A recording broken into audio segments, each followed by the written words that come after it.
Bonjour coach, bienvenue et félicitations pour la victoire. Bonjour Merci. Dalmeida et félicitations également à vous.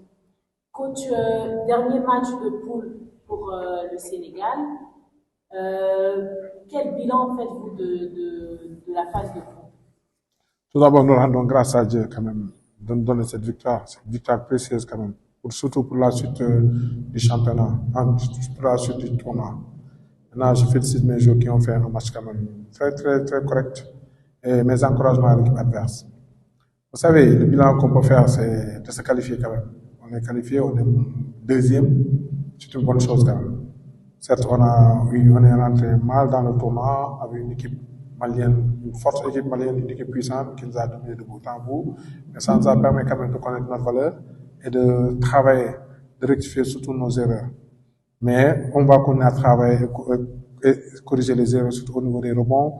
On continue à perdre des rebonds, surtout aujourd'hui, on a perdu 32 rebonds encore. 32 rebonds, c'est énorme. On donne à l'équipe adverse qui nous met, qui nous met 23 points sur seconde chance, c'est énorme. La différence, nous, on a fait la différence au niveau de la défense. Défense très groupée, une défense de zone qu'on a adapté à un certain moment quand l'équipe adverse revenait sur nous. Maintenant, maintenant, on va attendre, voir le classement pour préparer les quarts de finale qui vont être encore beaucoup plus importants. Parce que les quarts de finale, il y a pas de seconde chance. Seconde chance, on connaîtra notre adversaire. Moi, je pense que ça sera peut-être, d'après nos calculs, ça sera certainement le Maroc. Une très belle équipe marocaine. Nous le respectons bien. Quand même, moi, je pense qu'en match de quart de finale, il faut donner tout. Après, on verra. D'accord, Dalmeida, on a vu une équipe sénégalaise beaucoup plus motivée que l'équipe qu'on a retrouvée face à la Côte d'Ivoire. Selon vous, quel a été le déclic? Je dirais pas plus motivé, on avait quand même la même envie de gagner, sauf que là, c'était un match soit on passait, soit c'était pas, on apprend que chaque adversaire est différent, chacun a sa force et ses faiblesses. Nous, faut juste qu'on se donne à fond et qu'on sous-estime pas l'adversaire parce que dès qu'on sous-estime, ben, c'est là qu'on se fait rentrer dedans et que l'adversaire prend le dessus. On a vu ça direct le premier match contre le Mali. Ils nous ont rentré dedans, nous on n'était pas prêts et donc au final on a couru derrière le score et voilà, on n'a pas réussi à rattraper. Là, tous ces matchs les trois premiers matchs, les premières minutes, elles sont difficiles. C'est parce qu'on n'est pas prêt à directement rentrer dans le match. Et c'est une chose qu'il faut travailler et qu'on essaie de travailler de plus en plus. Est-ce qu'on peut dire que c'est une question de timidité?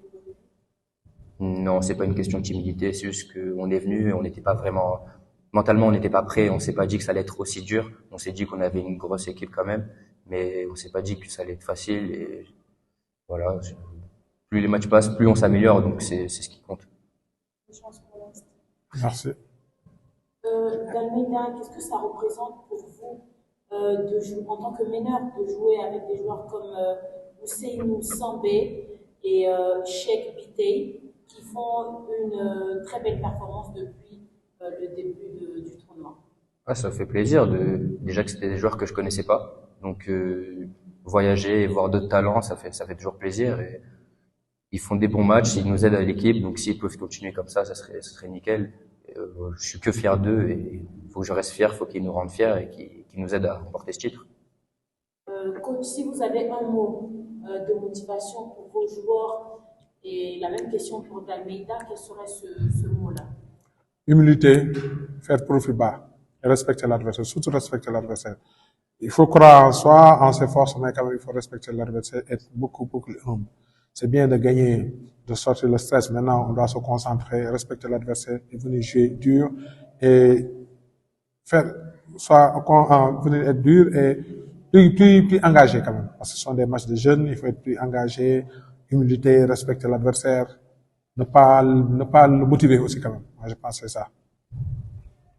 Bah, comme il a dit le coach, rester humble, jouer dur et toujours avoir la dalle, toujours avoir envie de gagner, c'est ce qui va nous amener le plus loin possible. Au moins, on rentrera sans regret si on donne tout sur le terrain.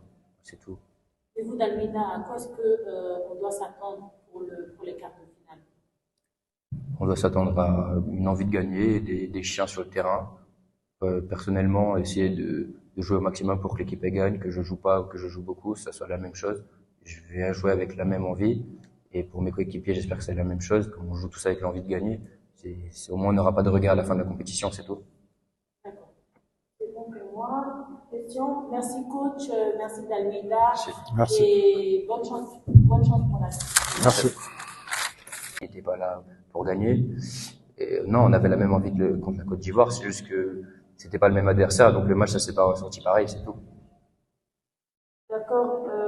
Coach, aujourd'hui, quand même, le Cameroun a marqué 23 points sur les secondes chances. Pour vous, est-ce que ce ne serait pas quelque chose à améliorer pour affronter une équipe comme le Maroc, comme si vous jouez contre le Maroc, bien sûr? Absolument, absolument, absolument. Parce que vous savez, même nos premiers matchs, chaque match, on a ce problème-là. Le problème de rebond. On donne beaucoup de rebonds à l'adversaire. 32 rebonds à l'adversaire, c'est énorme. C'est énorme. Donc, on va continuer à travailler encore à sensibiliser les gosses pour leur dire l'importance du basket moderne. Le basket moderne, c'est les rebonds et les lancers francs. Celui qui contrôle les rebonds, qui met ses lancers francs, il gagne. Parce qu'il y aura des tirs, les défenses sont agressives, il y aura des tirs qui vont être ratés. Donc, si tu donnes l'opportunité à l'adversaire de prendre des secondes chances, de prendre tes rebonds et de mettre des secondes chances, ça va être un peu compliqué quand même. Félicitations, coach. Donc, ma question est que, vu que vous avez perdu votre premier match, vous avez commencé à exceller un petit peu. Donc, pouvons dire, est-ce à dire que l'équipe n'a pas eu à s'acclimater favorablement depuis le début, bien qu'ils se sont mis en groupe depuis 2 mois? Donc, pourquoi l'équipe n'arrive toujours pas à assurer durant les premiers matchs? C'est ça notre problème quand même, c'est ça notre problème. Vous savez, je pense qu'on a eu assez de temps pour s'acclimater quand même. Mais et c'est pas une question de fatigue aussi parce que vous avez 48 heures ou bien je peux dire 72 heures pour récupérer, donc il n'y a pas d'excuse. Nous, c'est à nos niveaux, les gosses sont un peu dispersés, ils connaissent pas les enjeux du haut niveau. C'est ce que je reproche, c'est ce qui me met souvent en colère. Le haut niveau, il y a des exigences. Les matchs, ça commence de la première minute à la dernière minute. Parce qu'il ne faut pas donner l'adversaire l'opportunité et la confiance surtout. Surtout la confiance avec une équipe de jeunes. Quand vous donnez une équipe de confiance, ça sera très, très difficile de revenir au score. Et Dieu merci, je pense qu'on est en train de rectifier ça petit à petit. On va s'y atteler quand même. Et Tidiane, qu'est-ce que tu apprends des 3 premiers matchs et qu'est-ce qu'il y a à améliorer durant le On apprend que chaque adversaire est différent, chacun a sa force et ses